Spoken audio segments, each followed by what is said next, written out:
Main Roads is using drone technology to support operations for the first time for the closure of Fremantle Traffic Bridge. Traditionally, we've relied on fixed cameras or sending crews out to site, which can be limited in coverage and take time to mobilize. Partnering with Sensorem, this new drone-in-the-box technology instantly gives us on-demand aerial visibility.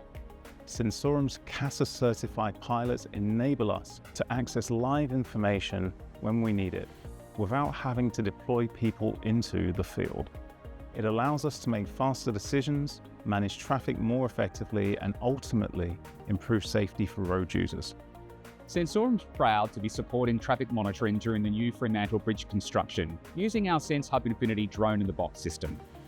Live aerial video is streamed directly into Main Roads Operations Centre in the Perth CBD. It's providing real-time visibility of traffic conditions across the bridge area, surrounding roads and key intersections. What makes this deployment truly unique is the use of 2 drones that automatically swap, allowing continuous live feed. It's a first-of-its-kind capability in Australia and a major step forward in remote drone operations. Looking ahead, we see this playing a bigger role across our network as we continue to adopt smarter, more connected infrastructure.